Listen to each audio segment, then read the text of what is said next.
가서 완전히 가서 다시 이제 그 지금 이제 어벤져스 그쪽으로 이제 통합이 된다라고 이제 이야기가 돼 있기 때문에 우리가 보는 이제 그 이 처음에 브라이언 싱어가 시작했던 엑스맨 시리즈가 이제 프리퀄까지 포함해서 이것을 마지막이라고 생각을 하니까 저도 2000년서부터 이제 좀 봐왔었는데 조금 뭔가 이제 약간 섭섭한 느낌도 있습니다. 자, 다음 페이지요. 이제 그 어벤져스 같은 경우는 사실 엑스맨이 없었다고 한다면은 2000년에 이제 엑스맨이 나왔었고 2001년도에 이제 스파이더맨이 나왔고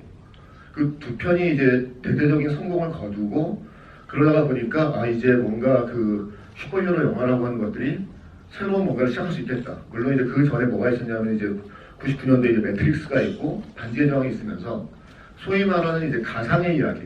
현실에서의 이야기가 아니라 가상과 그다음에 뭐 현실과 가상을 포함한 어떤 그러한 새로운 세계가 좀 더 이제 어떤 리얼리티를 가지고선 이제 그 관객에게 대중에게 보여줄 수 있다라고 하는 것을 증명했다라고 할 수가 있습니다. 그리고 또한 이제 브라이언 싱어의 어떤 그 처음에 이제 엑스맨을 만들면서 이제 되게 재밌었던 게 뭐냐면은 처음에 이제 시작을 할 때 보면은 이제 그 유태인의 이야기가 처음 나와요. 그러니까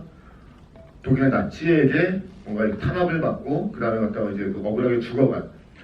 뭐 어떻게 보면 이제 소수자라고 이제 이야기할 수 있는데 그 소수자의 어떠한 그 박해와 이런 것들을 돌연변이라고 하는 뮤턴트에 연결시켜서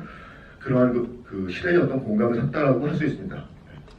다음 페이지 넘겨주세요. 유명한 슈퍼맨과 배트맨과 원더우먼이 있었기 때문에 마블이 약간 약했는데 60년대에 바로 이 작품들이 나오게 되면서 마블이 뭔가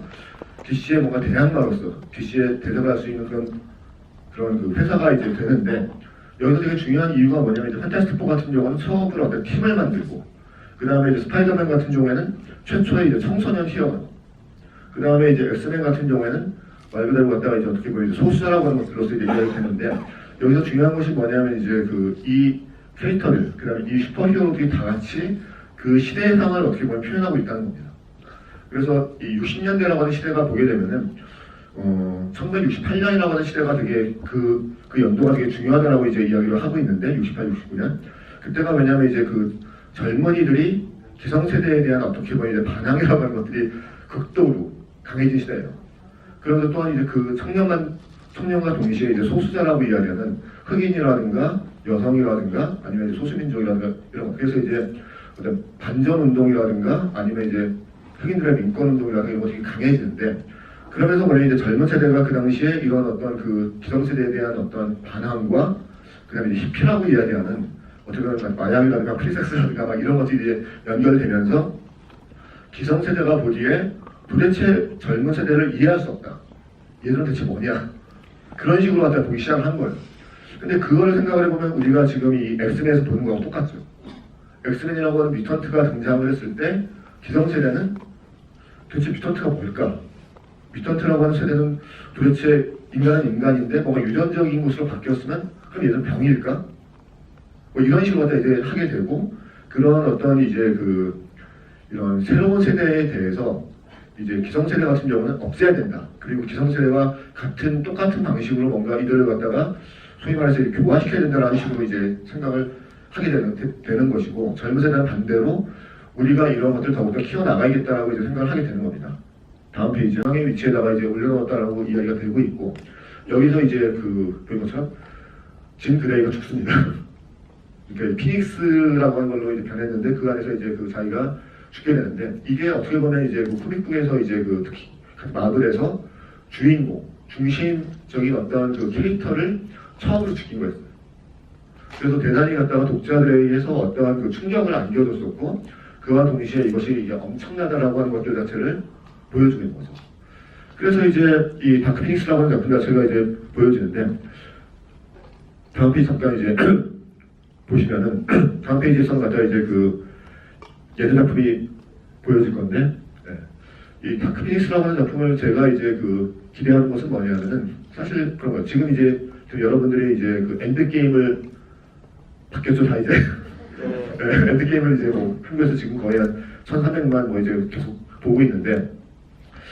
엔드 게임에서 이제 타노스라고 하는 적이 있으면은 이 엑스맨에서 가장 강한 캐릭터는 누구일까라고 이야기한다면은 거의 뭐 이 짐 그레이가 다크 피닉스로 변했을 때 이 피닉스 포스를 얻었을 때가 아닐까라고 이제 봐지는데 다만 궁금한 것은 뭐냐면 그런 거예요. 그러니까 이를테면 이제 그 전에 최후의 전쟁에서 최후의 전쟁에서 이제 징그레이가 사실 거기서 약간 애매한 게 뭐냐면 이제 피닉스포스를 얻게 되는 건지 아니면 그냥 원래 징그레이가 자기의 어떤 그런 그 내부에 있었던 강력함들. 그러니까 이제 그 징그레이 같은 경우는 원래 피닉스포스가 없어도 되게 세요. 엄청나게 세기 때문에 이 최후의 전쟁 같은 경우는 이제 이 피닉스포스가 들어갔다라기보다는 그 내부에 있었던 어떤 이 억눌려 있는 되게 이제 강력한 파워가 본성을 드러냈다는 식으로만 이제 보여지기 때문에 제일 마지막에서도 역시 마찬가지 그 피닉스 다크 피닉스처럼 이제 그 제일 마지막에 그 징그레이를 죽이는 것으로 이제 끝이 나는데 그 장면을 보면서 대단히 정말로 이제 아쉬웠던 이유는 뭐냐면은 그게 이거는 그냥 단순하게 뭔가 다중인격처럼 이제 그냥 보여지고 있구나 라고 하는 것들이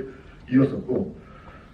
그만큼 이제 그 작품 자체가 뭔가 이제 약간 좀 이제 그 어떻게 보면 엑스맨 시리즈 중에서 거의 유일하게 졸작으로 약간 이제 꼽히는 작품이라서 그런 작품들을 갖다가 이제 이 다크 피닉스에서 과연 어떠한 식으로 보여질 것인가. 근데 이 작품은 아까 이제 예고편에서 보이는 것처럼 이 예고편은 갖다 기본적으로 우주에서 먼저 이제 그런 것들이 이제 그 피닉스포스라고 하는 것들 자체가 징그레이 속으로 들어가고 그래서 징그레이가 오고 그다음에 여기서 이제 아까 그 외계인이 나오는데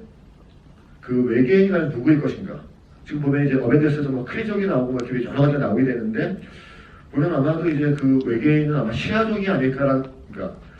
시아 왕국이라고 하는 곳이 이제 있는데 그 시아라고 하는 외계인이 아닐까라고 약간 이제 봐지기는 하는데 왜냐면 원작에서 이제 그 등장하는 게 뭐냐면은 시아라고 하는 종족이 나오거든요. 그래서 이제 그들을 갖다가 이제 뭐 시아 종족 쪽을 다크 피닉스가 이제 약간 이제 싸우게 되고 그런 것들을 다시 갖다가 이거에서 이제 대결하고 그런 것이 보이게 되는데 그런 식으로 이야기가 연결될지는 뭐 잘 모르겠죠. 왜냐하면 이제 우리가 알고 있는 것들처럼 이제 원작이라고 하는 것들은 항상 있지만 기본적으로 항상 이제 그 이 영화로 영상화가 되면서 새롭게 바뀌게 되고 그런 건 모든 이야기를 다 하고 있습니다.